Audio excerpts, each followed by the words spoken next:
El doctor Mauricio Velandia Castro es abogado de la Universidad Externado de Colombia, abogado en ejercicio y docente de esta alma mater. Vamos a tratar de decir de manera rápida algunas cosas que yo pienso de manera particular acerca del tema de consumo. Todo lo que yo pienso decir acá es específicamente personal. Eso no quiere decir que nada de lo que estoy diciendo sea absoluto, sino que es relativo. De hecho, todos los días la gente cambia de opinión. Entonces eso hace que lo que vaya a decir acá pues son opiniones particulares al respecto. En primera instancia, pues bueno, como siempre, un agradecimiento a la Universidad Externado de Colombia, que es mi casa de estudio, que siempre me acoge con cariño. Igualmente al Departamento de Derecho Comercial, al Departamento de Derecho Económico, extraño profundamente al Departamento de Derecho Penal y al Departamento de Derecho Administrativo acá, porque el tema es administrativo y también tiene un componente penal. Igualmente le agradezco al doctor Archila, que es mi maestro en el tema, y al doctor también Sotomonte. He visto gente de Medellín acá y pues como siempre un gran aprecio por la ciudad de Medellín y por la gente de Medellín, que es mi segundo hogar. Voy a comenzar con un componente que me parece importante y es como yo veo el tema. Yo creo que el tema tiene un componente que es económico y el que no sabe economía pues no puede entender las normas de consumidor. Se trata de regir el tema de consumo por temas de derecho civil y derecho comercial, cuando el tema de consumo es de un derecho de mercado y no tiene nada que ver con el Código Civil ni con el Código de Comercio. Y he visto que acá han hablado de buena fe, de los contratos X, Y, Z, que modificó el Código Civil, que modificó el Código de Comercio, partiendo de un error, y es que el artículo 28 y 29 del Código Civil menciona que las palabras deben ser entendidas en su sentido técnico si está definida en la ley legal, o en su sentido técnico si hay una ciencia y arte, o adicionalmente en su sentido natural si es que no está definido en la ley o en una técnica. Eso quiere decir que lo más importante sería tratar de verificar cuál es la definición de consumidor para entender normas de consumo. Es decir, les hago una pregunta: ¿consumidor igual a comprador? Porque están definidas de manera diferente, y si son definidas de manera diferente, el buen abogado va al artículo 28 a verificar si está definida en la ley. Entonces partamos de ahí. Se menciona que comprador dirá el Código Civil que dice y el Código de Comercio también que dice, pero consumidor está definido en las normas de consumo. Es decir, hay veces que un consumidor no es comprador, y eso les da la prueba ácida. Una prueba ácida es un símil de contabilidad que uno puede traer a colación diciendo que si ustedes quieren saber algo, hágale una prueba, que se llama la consecuencia, que la hipótesis esté comprobada. Entonces, si un consumidor puede ser no comprador, eso significa que un consumidor no es comprador, y que todo lo que han dicho acá acerca de las normas del Código Civil y del Código de Comercio de consumidor no aplica, porque consumidor no es igual que comprador. Se habla de normas precontractuales, y es que el consumidor, si le dan un regalo, es consumidor, pero no es comprador. Entonces, no estuve en todas las conferencias, pero en lo personal pienso que las normas de consumo hacen referencia a un sujeto que se denomina consumidor, que no es comprador. Eso quiere decir que estamos en la parte débil del mercado, más no la parte débil del contrato, que son contratos de adhesión. Porque ustedes ven el Código Civil, el Código de Comercio, en ninguna parte habla de la parte débil del contrato. Lo que dicen contratos de adhesión es que si en un contrato de adhesión hay una norma que no esté clara, se va a interpretar en favor de la parte débil del contrato, pero el Código de Comercio y el Código Civil no definen qué es la parte débil del contrato. Ahora, lo que sí hay es abundante literatura, que no toda es convincente y no toda se puede seguir, porque si uno sigue a alguien, pues no es. Y es qué conclusión y qué criterio tenemos acerca de la ley y de lo que está diciendo. Porque acá puede venir mucha gente a decir, pero si uno sigue diciendo lo que están diciendo acá, pues deja de ser. Entonces, dentro de ese contexto, la primera parte que quería explorar con ustedes es tratar de dar una definición de qué es consumidor, que no es igual que comprador. Y a partir de ahí comiencen a desarrollar el tema, pero con el mismo contexto. Y es, si dice consumidor, hay que mirar la palabra, cómo está definida en la ley, y después tratar de verificar si es que el consumidor debe estar presente en la etapa contractual. Pero si la primera pregunta que yo hago, y es que si consumidor es igual a comprador, la respuesta es no, no podemos aplicarle régimen precontractual a alguien que no es comprador generalmente, sino que excepcionalmente. ¿Cuántos regalos no hemos dado? De Navidad, de cumpleaños, de lo que sea. Y ese que usa el producto es el consumidor, que es diferente a mí, que fue el que lo compré. Y fue el que participó en el negocio jurídico. Por lo tanto, qué errado es hablar de etapas precontractuales en derecho de consumo. Qué errada, pienso yo, que la ley se hubiese devuelto a la etapa de precontractual. Creo que las normas de consumo no están ligadas al contrato, están ligadas a algo muchísimo más amplio. Por eso es que la información errónea entra en el tema de consumo, que no está dentro del contrato. Hoy sugiere un abogado que en vez de mirar el contrato, ¿por qué no mira cómo se presenta el producto y qué información se da acerca del producto? ¿En dónde? En la etiqueta, en el pregoneo que hace el vendedor cuando vende el producto, en la publicidad, que es diferente a la etiqueta y a la información.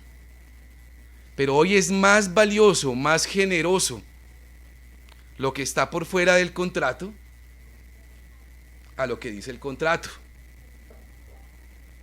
Por eso hoy en día la publicidad hace parte del contrato. Ahora, y no es código civil ni es código de comercio, porque es que en el código de comercio se habla de la mala fe precontractual. Y en materia de derecho de consumo, la etapa esa que llaman precontractual, que es de mercado, que es muy diferente, porque si fuera precontractual el consumidor no participó ahí, no se le aplicaría cuando le regalan un producto. Él no participó en lo contractual. O ¿qué tiene que ir a pedir? ¿El contrato? Déjeme ver el contrato del que le regaló el producto para que él pueda ir a decir qué pasó dentro del contrato. Entonces creo que es absolutamente diferente, y es una opinión particular y personal. Me parece que es importante desligar los temas. Una cosa es el derecho privado y otra cosa es el derecho de consumo, que es particularmente administrativo, sino que le pusieron una patica, que son las acciones civiles.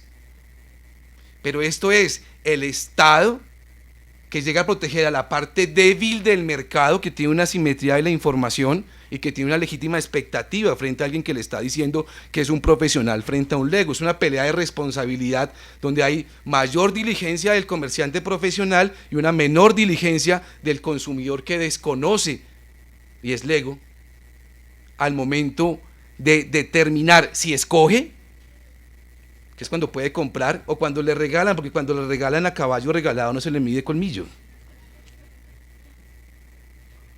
Entonces, dentro de ese contexto es, en primera como reflexión que quería en el día de hoy, era tratar de evidenciar que a mi modo de ver, las normas de consumidor son administrativas porque el Estado está protegiendo a la parte débil del mercado y tiene un fondo.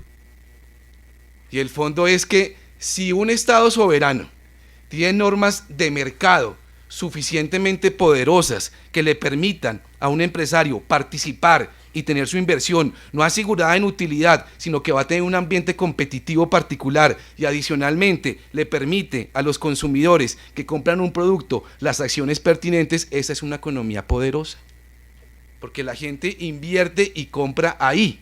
Entonces el fondo del asunto es administrativo, el fondo es que estamos en el siglo XXI y el Código Civil y el Código de Comercio hace referencia, con todo el respeto, a los hermanos Masó de hace dos siglos, pero es que el derecho va evolucionando y hoy en día el derecho vigente a nivel mundial es derecho del consumo y derecho de la competencia, y ese es el tema actual del derecho.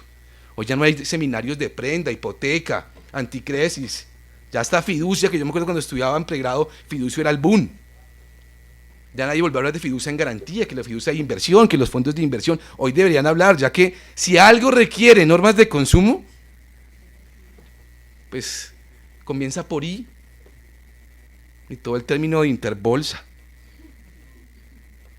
¿Cómo no va a haber normas de consumo en temas de propiedad, de derecho bursátil? Han dicho que han hecho malas inversiones, la palabra es otra, comienza por L y ustedes mirarán cómo la pueden terminar. Muy bien, entonces pienso que las normas de consumo son económicas, parte débil del mercado, que es diferente a comprador-consumidor, y si uno considera que esa definición es cierta, que esa afirmación es cierta, que es diferente consumidor a comprador, debe llegar a la conclusión que no puede ser tan absoluto hablar de etapa precontractual en el contrato, más cuando el Código de Comercio dice que la responsabilidad o la responsabilidad en materia de relaciones comerciales precontractuales es con dolo. Entonces solamente en lo precontractual es cuando yo tengo intención, y la falta de previsión y diligencia, ¿qué? Porque la sistematización, ¿qué?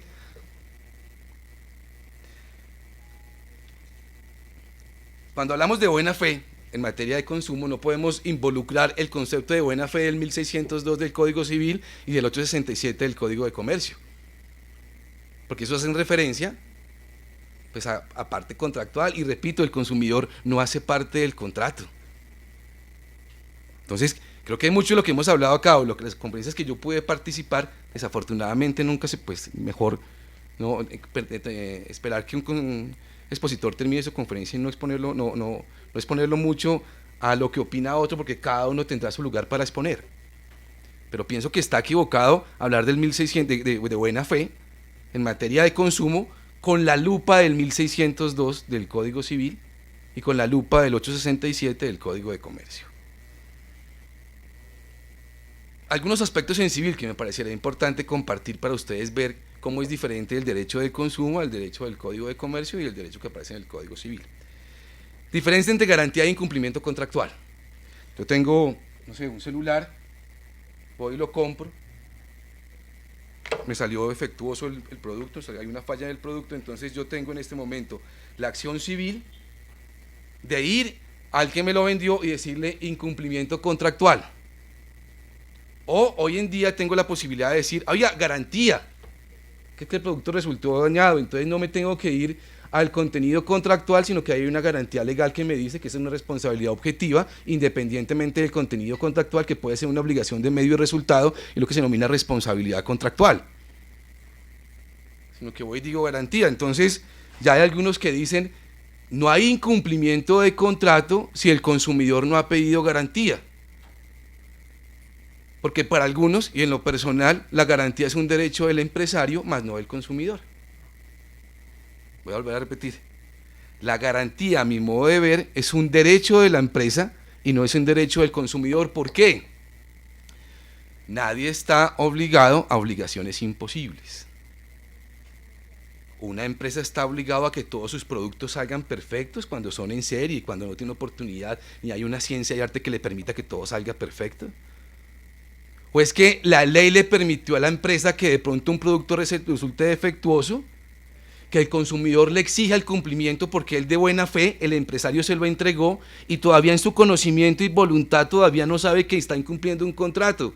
¿Y por qué aquella persona que sabía que dentro de la previsión de la negociación estaba la herramienta de la garantía que estaba a su favor, no la autorizó y fue y me demandó directamente? Yo creo que el que está incumpliendo es ese personaje si es consumidor comprador. Cumpla el contrato, cumpla la previsión y lo que previmos o lo que prevé el legislador en caso que su producto falle. Por lo tanto, solamente va a incumplir el contrato cuando efectivamente pida la garantía. Porque antes el vendedor, no tiene en su voluntad, en su conocimiento, que efectivamente un producto resultó defectuoso o resultó con una falla. Hasta que le informen que efectivamente lo está incumpliendo, es que podemos decir incumplió, pero de resto él está, como decían en mi época, está sano. No tiene ni idea. Entonces, importante que los civilistas comiencen a encontrar la diferencia entre incumplimiento contractual y efectividad en la garantía. Y saber si no se pide y están demandando por incumplimiento, quién está incumpliendo el contrato. Si puede ser excepción de contrato no cumplido. Segunda punto en civil que me parece antes de llegar a las acciones, porque pues las acciones son cortas y eso nos va a quitar mucho tiempo. En la parte de resolución de contratos. Y es lo siguiente. Hoy en día, un comprador que regale el celular a la hermana o al hermano o al que tengan y le resulta defectuoso, él puede ir donde el fabricante y decirle, el producto me ha fallado 2 veces, estoy cansado. Yo les tuve paciencia, pero mi profesión es abogado y no solamente la ejerzo cuando me pagan. porque pues, sería como decir que a uno no le gusta lo que hace, que solamente lo hace por plata. Entonces demando al fabricante que no hizo parte del contrato y demanda a aquel que no hizo parte del contrato, que es consumidor. ¿Y qué está demandando? Que me devuelva la plata. Eso en el Código Civil se llama resolución de contratos. Pero acá es una resolución de contrato entre personas que no hicieron parte del contrato, porque el consumidor no hizo parte del contrato y el empresario que lo vendió o que lo fabricó tampoco hizo parte del contrato y tienen que devolverle la plata. Resolución de contrato vía estatuto de consumidor. ¿Cómo van a solucionar eso? ¿Cómo es? ¿O qué cambió? Invitaría a Derecho Civil, al departamento, que lo observe, lo estudie y concluya una posición de la universidad. Que no siempre uno la comparte, porque pues no se comparte tampoco todo, pero digamos que Derecho Civil tiene una ardua labor en el tema. Resolución de contratos vía consumidor. Nulidad con indemnización. Y es la siguiente figura. Si la publicidad resulta errónea y yo estuve confundido, esto se llama vicio de consentimiento, nulidad relativa en el Código Civil, saneable, porque no es absoluta. Y en el Estatuto de Consumidor, aquel que no es comprador, que le regalaron el producto, puede ir a denunciar que hay un vicio del consentimiento, pero lo vayan a llamar garantía. Y allá puede pedir que se resuelva el contrato. ¿Para qué la nulidad? Hoy en día, no entiendo. ¿Para qué la resolución de contratos del Código Civil? Si me toca ir a mirar el contrato, si es subjetiva, objetiva, de medio, de resultado, si yo tengo el estatuto donde me resuelven el contrato y no tengo que yo ser parte del contrato, sino que puede ser un tercero ajeno y le pido a un tercero ajeno. O nulidad se la pueda pedir también a la persona que la está haciendo, pero no me voy a Código Civil, sino que me voy por nulidad del contrato para que me devuelvan la plata. El punto será la indemnización, que en el último punto trataremos eso, pero digamos que ya hemos avanzado en lo siguiente. En materia civil yo creo que hay unas complejidades que hay que valorar, o criticar, o hablar, o opinar, o lo que sea, pero que nos demos cuenta. Es que hay garantía con el incumplimiento. ¿Cuál es la diferencia entre garantía e incumplimiento? 2. Se puede hacer resolución de contrato donde las partes no participaron en el contrato y estoy resolviendo un contrato entre partes que no hicieron parte del contrato. 3. El proceso de nulidad que aparecía en el código, basado en el Código Civil, en el Código de Comercio, donde hay un vicio de consentimiento relativo porque hay una indebida información, hay un error por acción o un error por omisión, pues genera de alguna manera la posibilidad de alegar también nulidad relativa, pero vía normas de consumidor. Un punto particular también, que es importante tratarlo, para que la posibilidad de exigirle jurídicamente a una empresa la garantía, dicen que hay una solidaridad entre el fabricante, el distribuidor, el vendedor, etc. El consumidor hace el reclamo, pero hay que ver si con el reclamo, cuando lo hace, a quién le reclamó o si con reclamarle a uno la cadena se metió. Es decir, si yo le reclamo a doña Marta que me vendió algo en la tienda, yo puedo ya con eso vincular solidariamente al empresario que también tenía derecho a la reclamación, o tengo que reclamarle a todos, o que reclamándole a uno ya es suficiente hacer nacer la solidaridad que dice la ley. Porque si es así, se volvió un seguro el fabricante del vendedor, que después entre ellos mirarán cómo manejan la situación. Pero no sé si es pertinente para que uno pueda demandar al fabricante que también lo haya vinculado en la reclamación previa. Un punto adicional, y es, yo no comparto que cuando una empresa emita o haga un comportamiento ilegal, se agrupe la sanción de los que están reclamando por eso, sino que es una sanción por queja. Pin. ¿Por qué? Porque es que en mercado masivo las empresas ganan mucho más con el ilícito. Dice Frederick Bastiat, que es el papá del derecho económico, del análisis económico del derecho. Se gana legítimamente dinero con el trabajo. No hay otra forma. Si fue una lotería, fue que alguien ganó dinero legítimamente, compró la lotería, que es un contrato aleatorio. Esa es otra vuelta. Si se obtiene dinero con algo y con una forma diferente al trabajo, eso es un ilícito. Ahora, si el ilícito está dando mayor rentabilidad que el trabajo, ¿la gente qué va a hacer? El ilícito. Entonces es supremamente sencilla la fórmula. Entonces, cuando una empresa está con una publicidad errónea, yo creo que es sanción por queja. Los que resultaron, cada uno que resultó engañado ponga su quejita y hace la vuelta. Para que la SUPE lo estudie en algún momento, de la factibilidad que hay acciones de grupo, que se llama acumulación, y si son posibles, si son factibles.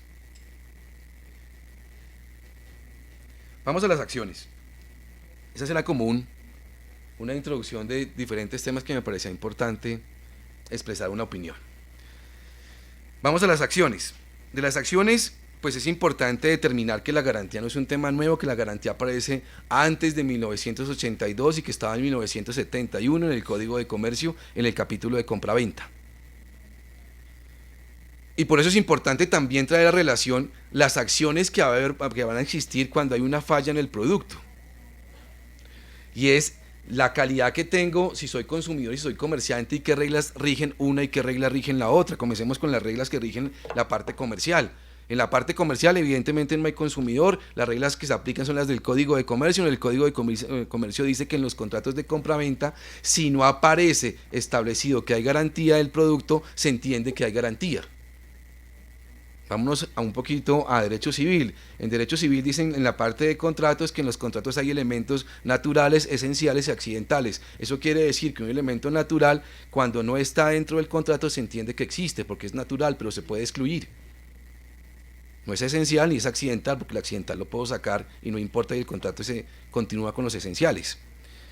Entonces, la garantía bajo el Código de Comercio es un elemento natural, que esté o no esté dentro del contrato, se puede retirar y las partes lo pueden renunciar. Es decir, no es obligatorio, sino que allá se puede renunciar. Eso quiere decir que el fabricante, cuando le vende al distribuidor, pueden poner que los riesgos de la cosa corren en cabeza del comprador. Punto. Elemento natural del contrato cuando estamos en presencia de una garantía comercial. Si estamos en presencia de una garantía de consumidor, pues ya no es un elemento natural porque las partes no pueden renunciar, se trata de un contenido normativamente impuesto. Y eso hace que las acciones de garantía legal o garantía comercial sean absolutamente contrarias, opuestas y con un régimen diferente. Si estamos en presencia de una garantía comercial, hay que verificar cómo quedó establecida la garantía dentro del negocio que hicieron dos comerciantes, si renunciaron o no renunciaron, si quedó en cabeza de uno, si quedó en cabeza del otro, y si es una obligación de medio o una obligación de resultado. Eso es cuando el fabricante le vende los computadores al distribuidor y el distribuidor le salió mal un computador, no puede alegar consumo porque no es consumidor, le toca irse por las normas del Código de Comercio, y el Código de Comercio dice que hay que verificar cómo aparece establecido dentro del negocio jurídico el régimen de garantías. Si no dicen nada las partes, se entiende que está. Si no dicen, si aparece que fue excluida, la excluyeron, o hay que ver también obligaciones de medio y resultado porque estamos en presencia de una responsabilidad contractual, garantía comercial, cuando no está el consumidor. Si la situación es otra, y es que estamos en presencia de la garantía legal, ya no estamos en presencia del contenido del contrato en los elementos primarios, el elemento esencial, natural y accidental, sino estamos en presencia de la parte supletoria del contrato o del contenido secundario, como lo llamaba el maestro Inestrosa. En el contenido supletorio está la buena fe y el orden público, y las normas de consumidor hacen parte de lo que tiene que ver con el orden público, es decir, es un contenido normativamente impuesto, no es un elemento del contrato, por eso se llama la garantía legal, diferente a la garantía comercial. Las partes no pueden renunciar a esa garantía. Por eso cuando dicen en Colombia se pueden vender productos sin garantía, respuesta: depende. ¿Depende de qué? ¿De qué me está hablando? ¿De la garantía legal o de la garantía comercial? De la garantía legal, que es del consumidor. Y si usted es consumidor, fresco, hágale. ¿Por qué? Porque es un contenido normativamente administrativo al mercado, no al contrato. Al mercado. Ahora, depende porque también puede no existir bienes, compraventas con garantía.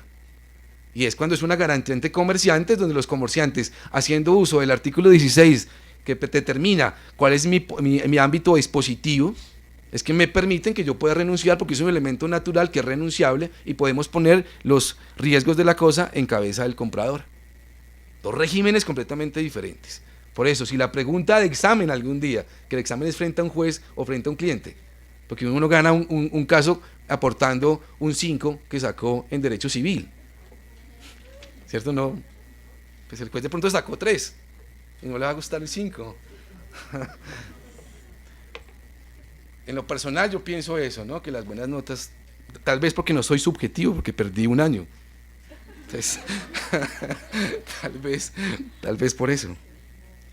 Muy bien, entonces ahí vamos con el régimen de falla en el producto, y ya dijimos 2 clases de garantía, que son procesos diferentes. Cuando es una falla en el producto, que cada uno verificará cuál es la falla en su producto, la prueba más conducente y pertinente es compararlo con la serie. Como una de estas cosas es diferente que la otra, ¿cierto? Entonces, si lo comparo con la serie y la serie tiene eso, es que mi producto tiene una falla, punto, se fue. Ahora, lo que sí hay que verificar es cuál es la consecuencia de la falla en el producto, y ahí, cuando hay una falla en el producto, desde el punto de vista comercial, vaya y quéjese frente a un juez, y si es de consumidor, tiene 2 opciones: o ir donde un juez, que la superintendencia es el juez 43, porque hay 42 más, ¿sí? Eso hay que tenerlo claro, que no es el monopolio de la justicia. Además que le ayudamos mucho a la super si los jueces también piensan.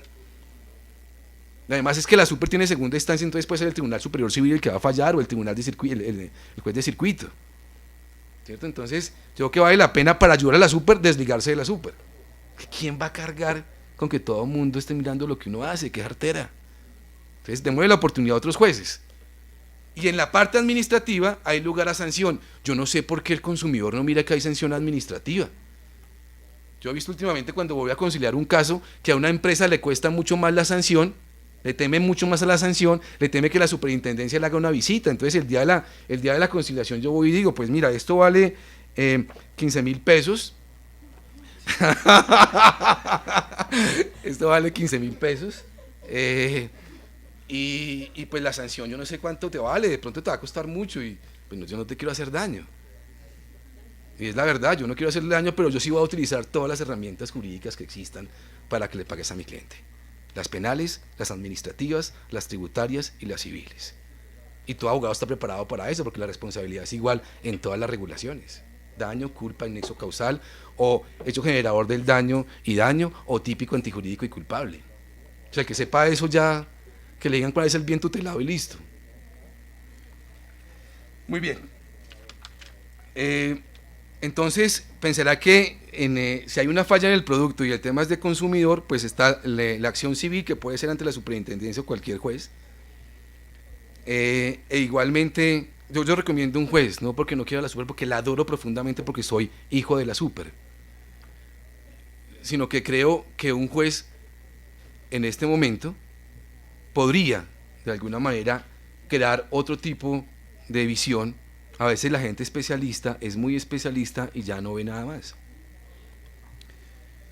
Muy bien, y también tiene la acción administrativa, que es la que yo recomiendo, más que la civil, porque esa crea más temor y una ayuda más a la sociedad si sancionan al que está haciendo el comportamiento indebido. Entonces tienen 2 acciones, ¿por qué solamente una? 2. Y repito, extraño profundamente el Departamento de Derecho Penal acá, porque ellos sí nos dirían, es que la publicidad errónea, por ejemplo, o la estafa, quien obtiene un beneficio haciendo caer en error a alguien, eso es estafa. Entonces, vivos con el tema de consumidor si nos están estafando, porque pues a mí me han estafado un par de veces, en el comercio, no siempre. Muy bien, vamos entonces a la siguiente acción, que es la falla en la información, que es diferente a la falla en el producto. En la falla de información ya la situación no es que se diferencia de la serie, es que me dijeron que se metía a internet y ninguno de la serie se mete a internet, ni el mío, es decir, Echeverry. Sí, sí. ¿Cierto? Me dijeron, de alguna manera este producto hace o no hace, y mentiras, no hace ni uno ni lo otro. Entonces ya no es una falla en el producto, sino una falla en la información, que ya hemos hablado de eso. Eso es nulidad relativa en el Código Civil, y para qué hablamos más de eso, si acá todos sabemos que es nulidad relativa. Entonces con la nulidad relativa es lo mismo, pero en materia de consumidor, y repito, no se confundan. Consumidor no es comprador, consumidor de pronto no hace parte del contrato. O sea, cualquier tipo de situación que ustedes tengan basado que el consumidor es comprador, error. Porque de pronto en un caso se los comen vivos, diciendo, pero usted ¿por qué dice que es comprador si el consumidor está definido de manera diferente en la ley? Y en ese caso, cuando hay una falla en la información, pues hay un abanico de posibilidades. Hay una falla en la información, para la cual no tengo que estar legitimado, sino que cualquier consumidor X, Y, Z puede decir, por favor, superintendencia, sancione. Y yo quiero ver la proporcionalidad de la multa, porque es que me parece que están muy bajitas. Opinión particular. Segunda acción por la misma, por la información, es, deme la garantía. Yo le compré esto, usted me dijo, deme la garantía. Y no es volver las cosas a su estado anterior, es deme la garantía, más que la nulidad del Código Civil. Deme el producto, repóngamelo, arréglemelo para que me sirva con lo que usted me dijo, o devuélvame la plata. Resolución de contrato, que no es nulidad. La nulidad es devolver las cosas a su estado anterior. Acá es resuelve contrato, que es diferente, pero vía consumidor. Tercera acción por lo mismo, y es, administrativamente usted no me dio la garantía. Pum. Voy a hacer un pequeño resumen hasta dónde vamos. Y es, en principio hablamos de la diferencia entre consumidor y comprador. Después mencionamos que tiene que ver con un aspecto económico y que la buena fe del Código Civil y el Código de Comercio no es aplicable en materia de consumidor, es más grande la de consumidor. Hablamos igualmente que habían unas divergencias en materia del Código Civil, como son garantía, diferencia en cumplimiento, resolución de contrato, nulidades, solidaridades. Hablamos también de posibles acciones de grupo en materia civil. Y comenzamos con las acciones. En las acciones de falla en el producto dijimos que hay dos clases, legal y comercial. De la comercial dijimos que el Código de Comercio, elemento natural del contrato, es renunciable. En cambio, la legal es contenido normativamente impuesto y debe ser aplicado. Y cuando hay una falla en el producto de consumidor, y dejemos la de comercial allá, hay posibilidades de iniciar dos acciones. Una, porque no me dio la garantía, entonces démela, la civil, y la administrativa es sanción, que es la que duele. Y yo pienso que en algún momento una empresa que falle ya más de 4, 10 veces, 15 veces en el año, hay que mirar a qué se hace. Porque pues la sociedad espera que un ciudadano ayude a la sociedad, no que lo dañe. Algún día estaba en Medellín y puse el siguiente ejemplo, con un vaso con agua. Vamos a hacer de cuenta que hay agua porque no traje toalla para botar el agua, pero es, si uno coge el agua, y lo bota, los chinos dicen que el agua no daña ni el pétalo de una rosa. Pero que el agua cuando baja por una montaña puede arrasar casas, edificios, árboles y todo lo que se encuentre. Pues si no recordemos un tsunami. El consumidor colombiano es eso. Una gota que no le hace daño ni al pétalo de una rosa. Pero si se uniera, si hiciera la vuelta, pues sería diferente. Por eso las normas de consumo yo no sé por qué se dictan en derecho. ¿Me entiendo? Será para darnos trabajo a nosotros, porque no veo cómo es que el consumidor sepa de estas normas, porque acá estuviera lleno esto y no está lleno. Entonces la vuelta ¿cuál es? Es primaria y que la gente sepa a qué tiene derecho. Son dos clasecitas, derecho de consumo y derecho constitucional. Nos quitan mucho trabajo, pero ¿qué importa? ¿Cierto? Pero ese es un tema que debería existir. Muy bien. Y la otra acción que vimos fue falla en la información, y ahí dijimos, ya no hay dos acciones en materia de consumo. En la de falla de producto dijimos hay dos acciones, la civil, para que me dé la garantía, y la administrativa sancionando porque no me dio la garantía. En publicidad defectuosa hay tres. Una, su publicidad es engañosa, pum, independientemente de que yo hubiese comprado, sanción. Dos, le pedí la garantía y usted no me la dio, segunda sanción administrativa. Y 3, deme la garantía, que es civil. Entonces tiene una más que la anterior, porque esta tiene 2 administrativas y la de falla en el producto tenía una. Utilícenla. O defiéndanse en cuando tengan, o recen para que no los demanden.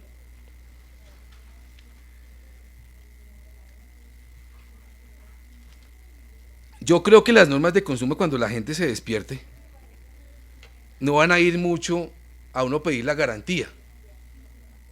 Ir a la super, porque solamente se puede pedir la garantía. Yo creo que ahora la super ha hecho un papel fundamental. Y solamente gracias para la superintendencia. Especialmente en la actual administración, que declaró la nulidad de todos esos procesos que estaban con nulidad. Entonces, agradecidísimos, porque le puso orden a la casa. Por fin llegó un procesalista a la super. Y dentro de ese contexto, el consumidor, cuando sepa que hay responsabilidad objetiva, cuando hay relaciones de consumo, se va a un proceso civil y dice, primera pretensión, responsabilidad objetiva. Entonces no importa lo que diga el contrato, no importa lo que yo puse en el contrato, porque yo soy consumidor. Y señor juez, es responsabilidad objetiva, así yo hubiera puesto en el contrato que era obligación de medio resultado, es objetiva. Entonces, pum, clavado, porque le tocó objetiva. Y 2, pretensión adicional, tengo los siguientes daños. Cosa que no se puede hacer en acciones de consumo. Pero si yo me voy a un juez por fuera de la superintendencia y pongo pretensión número 1 y me voy al Código General del Proceso, que se pueden acumular pretensiones en la medida que se lleven por el mismo caso, yo puedo adelantar primera pretensión, responsabilidad objetiva por normas de consumo, segunda pretensión, daño. Y así se abrió un boquete grandísimo.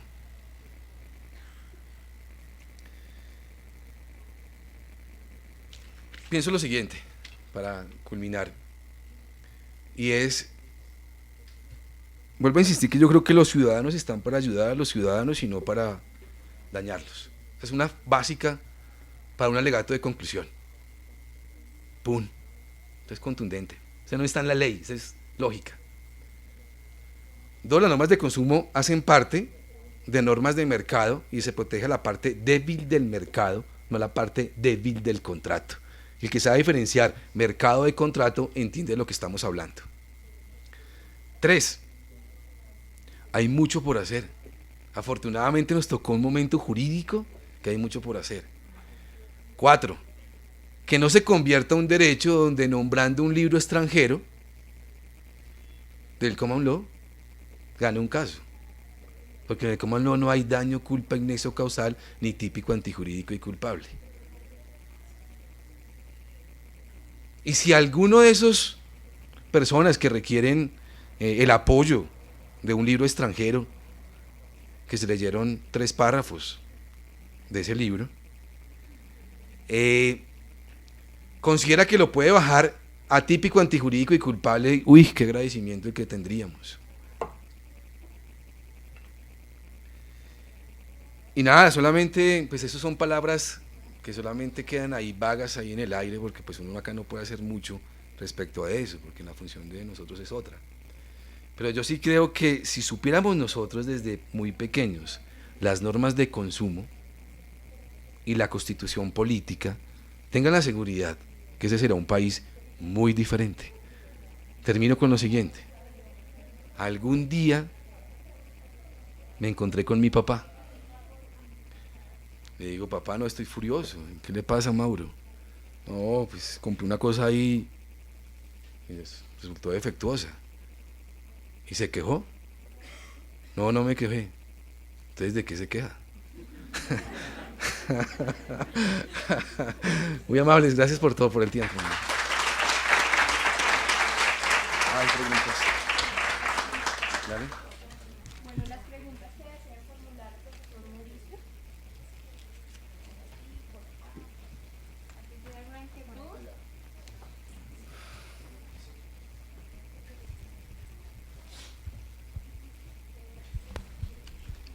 Frente a la primera precisión de quién es consumidor, diferenciándolo del comprador, yo quisiera saber, porque en la parte de procedimiento, el artículo creo que es el 58, dice que para la reclamación directa, el consumidor debe indicar la fecha de adquisición del producto. La pregunta es, ¿esa adquisición tenemos que entenderla que es referida al momento de la compra? Yo puedo no saberla, y si no, ¿de qué le sirve a quien le estoy reclamando que yo le diga, a mí me lo regalaron el 24 de diciembre? Sí, yo creo que todo tiene que estar probado, ¿cierto? Yo creo que quien tiene que llevar contabilidad no es el Lego. Entonces, no le pueden pedir una prueba al que no está obligado a llevar contabilidad. Yo lo diría eso frente a un juzgado, ¿no? Perdóneme señor juez, pero es que el Código de Comercio dice que el que tiene que llevar contabilidad es el empresario. Entonces, por favor, ofíciele para saber cuándo compró el producto tal persona que me lo regaló. Para saber si lleva contabilidad, porque de pronto ni siquiera está llevando facturas, y si no lleva facturas es problema de él. Pero yo no tengo que llevar contabilidad porque yo soy una persona natural. Claro, pero mi preocupación va es que esta es la exigencia para el reclamo. De acuerdo. Que es anterior incluso a la posibilidad de iniciar la acción. Se lo digo. Entonces, mientras hago eso, ya se me venció el término de vigencia de la garantía, para poder saber cuándo fue que compraron lo que me regalaron. De acuerdo, pero yo creo que el término de vigencia no sigue corriendo, sino que se cuenta es el día que se dañó el producto, no cuando hagas el reclamo. Cuando se dañó, el punto es que tú tengas una prueba, y la prueba es sencilla, es como la que uno hace cuando es funcionario público y quiere tener las pruebas. Entonces, como funcionario público, nunca recibas en tu escritorio a alguien si no tienes a alguien al lado, porque pueden decir de ti cualquier cosa. Se llama el testigo, ¿sí?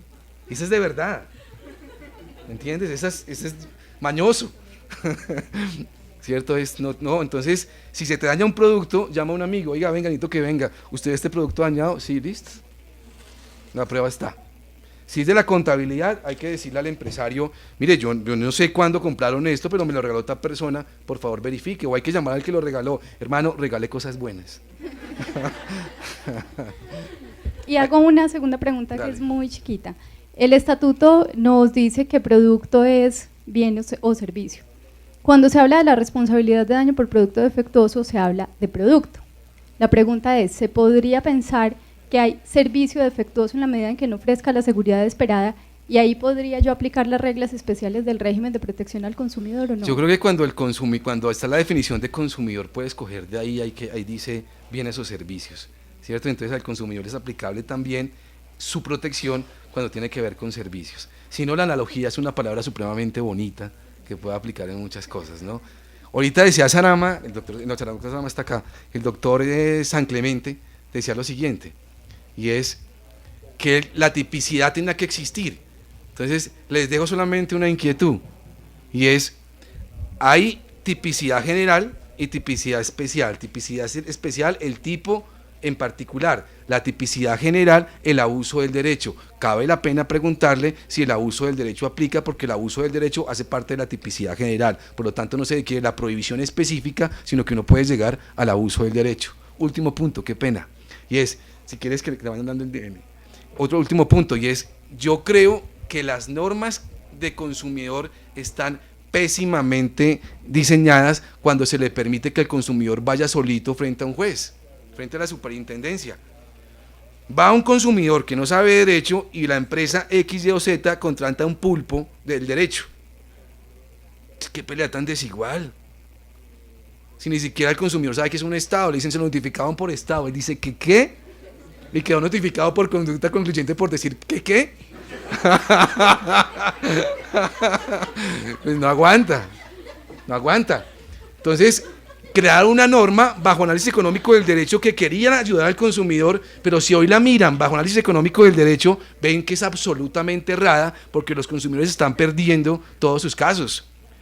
Recomendación para la superintendencia: cuando llegue un consumidor sin abogado, ¿por qué no le informan que hay una cosa que se llama el abogado de oficio? De bacanes. Mire, su demanda fue inadmitida y le digo que ahí tiene 5 días y que de pronto está esto. Yo quiero demandar esa ley que permite que la gente vaya sin abogado. Eso no, económicamente no es viable, porque el que gana es el que tiene abogado. Ahora, ¿qué tal que nos ganara el que no tiene abogado y no siendo abogado? Fatal. Imagínese. No, fatal. Son 2 comentarios en torno a las mismas inquietudes de ella. Dale. Pues lo primero es que, a mi juicio, nuestra definición de consumidor sí quedó muy amplia, porque a diferencia de lo que decía el estatuto anterior, el decreto 3466, ahí sí decía consumidor es el que contrate. Actualmente dice es la persona que adquiera, utilice o disfrute, es decir, que como usted bien señalaba, no necesariamente el consumidor debe ser parte contractual, ¿sí? Pero sin embargo sí me parece necesaria hacer la precisión que sí se hace, por ejemplo, se me viene a la mente ahorita la jurisprudencia de los Estados Unidos de hace ya muchos años, que diferenciaban entre lo que se llaman las garantías implícitas y las garantías explícitas. Las explícitas son las que corresponden a la calidad e idoneidad y esas solamente atañen a quien adquirió efectivamente, o sea, la parte contractual, ¿sí? Y la garantía implícita, que es la de seguridad, que es la que el producto debe, o sea, no debe causarle daño a nadie, ni al que compró ni al que lo utiliza, así no sea quien lo haya comprado. O sea, a mí me parece que en todo caso esa precisión sí hizo falta en el estatuto, porque no creería que, como en el ejemplo que usted nos planteaba, la persona que recibe un regalo esté legitimada para ir a hacer el reclamo respecto a la calidad y la idoneidad. O sea, esa persona sí puede decir, oiga, mire, su producto me causó daños en mi salud, en mi integridad o en mis otros bienes.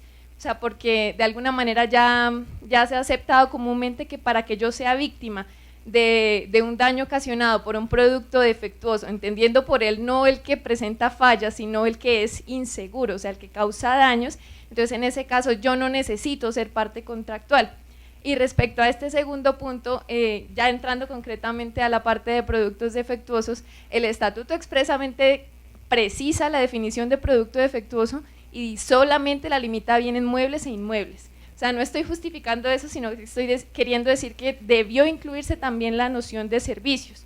Mira esto, yo pienso que antes del producto defectuoso, del cual no hablamos, si no existieran las normas de consumidor, quien causa daño con culpa es responsable. Yo no sé para qué necesitamos más. Sí, entonces ahí quería continuar con otra, esta sí es una pregunta. O sea, si a la larga la inclusión de esa, de alguna forma, norma especial referente a la responsabilidad por producto defectuoso, nos sirve de algo, además de simplemente entre comillas, no es que sea nada despreciable, ¿no?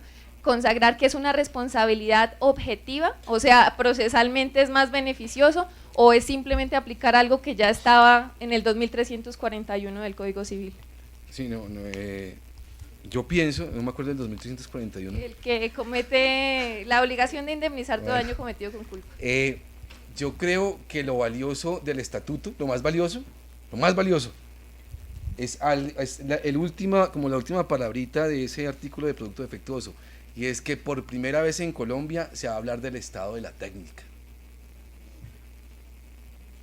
Y mira el estado de la técnica cómo es, no me obliguen, porque es que técnicamente la ciencia ahorita no puede prever esto, entonces es la mitad entre responsabilidad objetiva y subjetiva, cosa que me parece muy valiosa para hacerlo, pero más allá de eso, pues yo pienso que en materia de producto defectuoso, pues se estableció que era una responsabilidad objetiva que antes no estaba tan claro y se trajo a colación un término que no estaba, que es estado de la técnica. Bueno, y solo una última cosa, que de pronto hasta, pues de alguna manera es muy atrevido decirlo, pero... Sea atrevida. Bueno, hasta se hizo mal, de alguna manera, en meter un capítulo que se llame responsabilidad por producto defectuoso. A mi juicio hubiera sido mejor decir en estos casos, o sea, no delimitar, es que primero limitan los daños, o sea, dicen solamente daños a la vida y la integridad de las personas y sobre los otros bienes, o sea, no, y por ejemplo, entonces se preguntaría uno, entonces yo no puedo pedir perjuicio moral, por ejemplo. Yo creo que a veces cuando yo me miro en el espejo digo, ni siquiera yo me gusto, ¿cómo me va a gustar lo que hace la demás gente? ¿Sí? Entonces yo creo que cuando pasa algo, nada, pues a uno no le puede gustar todo, hay cosas que no te van a gustar. Sí. Bueno, muy amable. Muchas gracias, doctor.